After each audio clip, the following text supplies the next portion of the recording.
how to fix Instagram meta verification pending problem. So if you want to fix your Instagram meta verification pending problem, then what you need to do is first you need to open up your Instagram application. Once you're on your Instagram, you need to go with your profile, which is on the bottom right.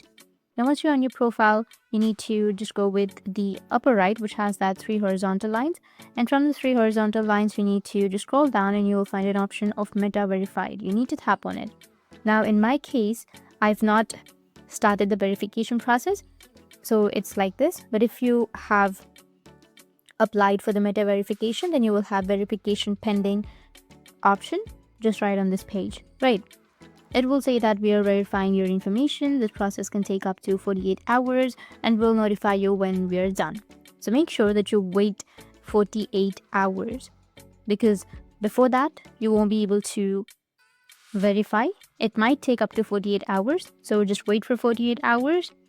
But even after 48 hours, if you don't receive the notification, then what you need to do is go back and then scroll down. Once you scroll down, you'll find the help section right here, which is right here. Tap on the help. And once you tap on help, you need to go with report a problem, which is on the top, and then go with report problem without shaking, which is on the bottom, and then don't include.